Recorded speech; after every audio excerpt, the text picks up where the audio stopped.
Hello everyone, it's Anasika here, and today I'm going to be playing around with the Curiouser and Curiouser collection from Graphic 45, and I am making these large tags.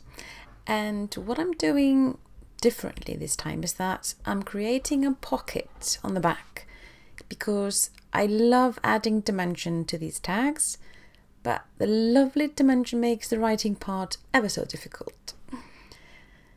So let's just start by creating the tag itself. I've already die cut the tag shape using the coordinating die, and then I cut larger pieces to 7 1/4 and 3 3/8 inch. A smaller piece for the pocket that is 4 3/4 inch and 3 by 3/8. And then the tag itself that I created is 5 3/4 and 2 3/4. These measurements are not strict in any way, shape or form. It's just what I use to create this. So I'm just adhering the tag shape to the tag. And I love to use liquid adhesive because it gives me a bit of time to fix and make sure that I'm doing this correctly, and it is very forgiving.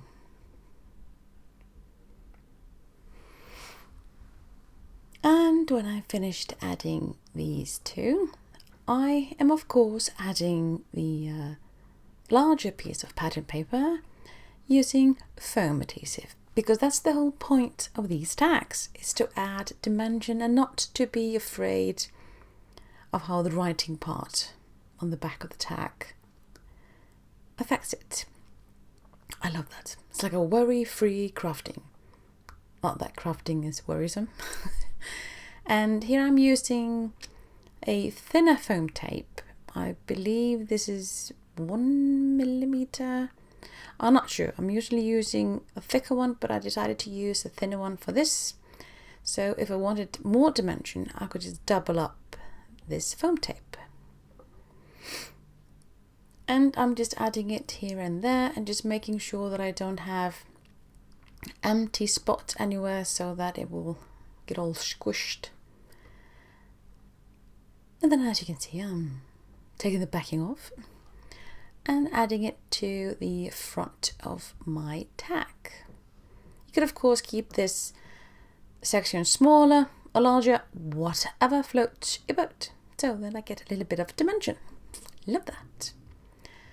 Now I am actually creating the pocket, really. And I decided to use a 1-inch punch. And I'm just punching once to pattern papers. Clever, eh? And I'm just using this to add a bit of a, I guess, ease of maneuvering, I guess.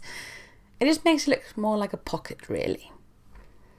And I'm rounding the bottom corners, just because the tag has rounded corners, and the base coat of the pattern paper for the tag front is rounded.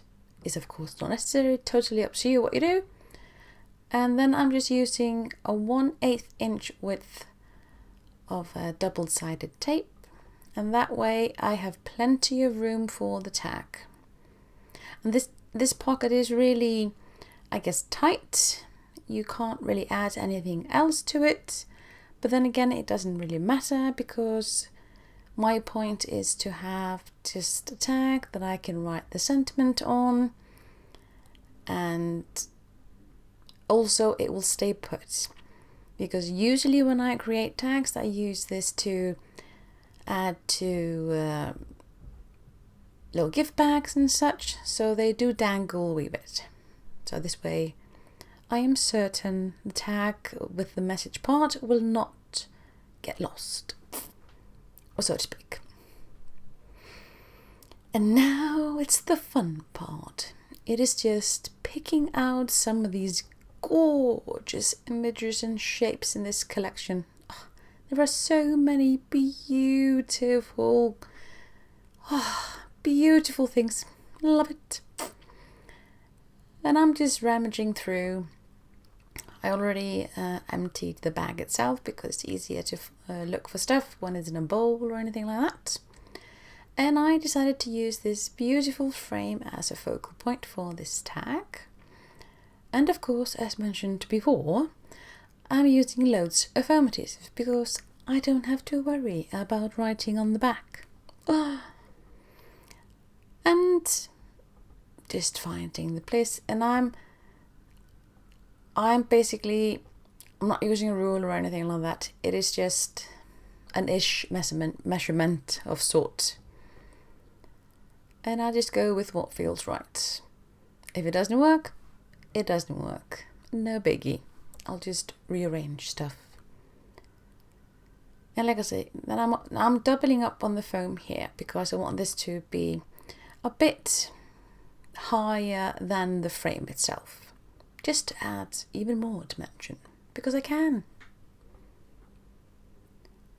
Then I just put this flower cluster at the bottom. And then of course I'm adding, you guessed it, foam tape behind that sentiment. Because I can, and it's fun. And that way it really becomes a focal point. So there's a bit more dimension on a tag.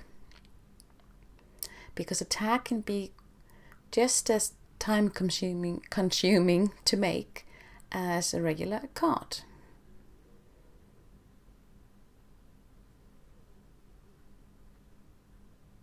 And then I just stick that sentiment in the center of the frame-ish of sorts. Just trying to figure out where things look best or good or whatever. And you can of course add even more items to decorate a tag, or less.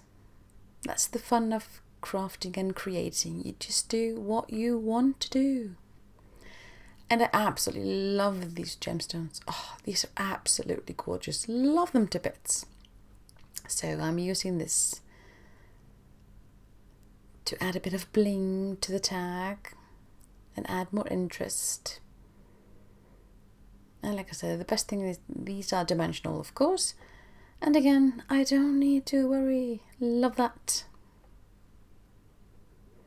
And I'm limiting myself to using only 3 or 4 because I do have a problem with adding too much bling. But hey, it's a lovely problem to have. And then I have that smaller tag and I rounded the corners just because I think it looks cute.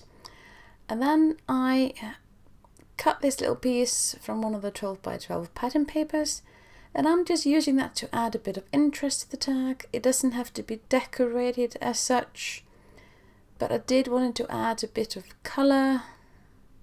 Like I said, just a bit of interest, not to be too blur really. And I thought this was a nice touch, quick and easy really. Oh, that tag is 5 3/4 by 2 3/4 of an inch.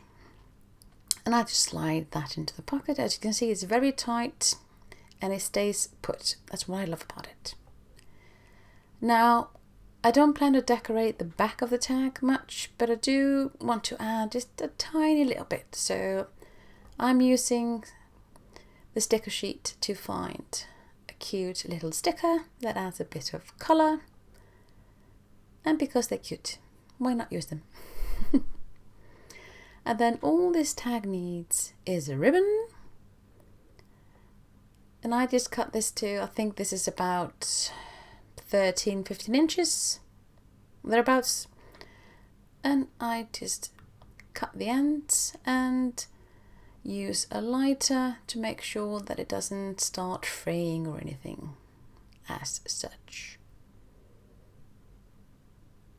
Then that's the first tag done. Yay! And now for the second tag. I did the same thing as I did before on the other one, so no point showing you all that again, boring you with those details. But here I'm adding one of the tags from the chipboard and frames package to be the focal point. And these 3 flowers or flower dies, guess shapes, sorry, are from the Ephemera pack. And I'm just adding a bit of dimension to these little flowers. And you can use any tool at all. This is some kind of a pick moving tool, something. You can just use a pencil or whatever. And I'm just rolling these edges to make them more dimensional. I guess lifelike. I don't know if it's lifelike or not, but I think it looks pretty. That's why I do it. And of course I'm using foam adhesive on that chipboard piece. Yes, because I can. Love that. And I'm just adding that to the front of the card. Just somewhere where I think it will look pretty. And I do love this sentiment. If you don't know where you're going, any road will get you there. Such a good advice. Love that. And I'm adding foam tape to the back of these flowers. And those gemstones just are begging to be used, so I just have to. I'm using that for the center of these flowers because they're so cute. And then I also wanted a bit more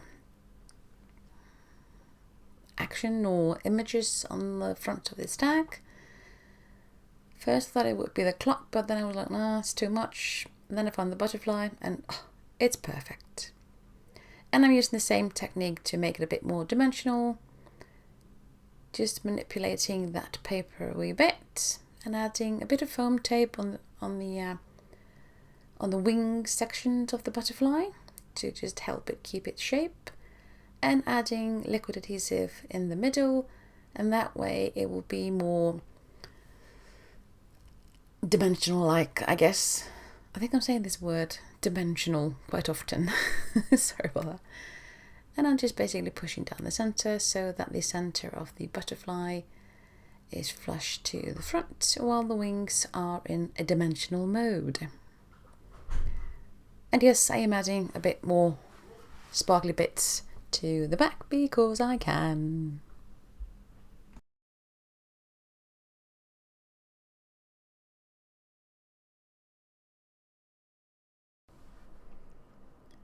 And then I'm just adding the tag as I did in the previous tag and adding a decorative piece. And then I realized, no, I need to have it the other way around, otherwise you can't really see. I guess you can see what it says. It just made sense to me. So I decided to have the text going down instead of up. But of course anything works, really. And that is the tag almost done, just adding the ribbon to add the finishing touch, and of course a wee bit of sticker in the back. So I hope this little step-by-step project was helpful, and hopefully you're able to use these gorgeous tags even more than you did before. So thank you so much for watching. Until next time, bye!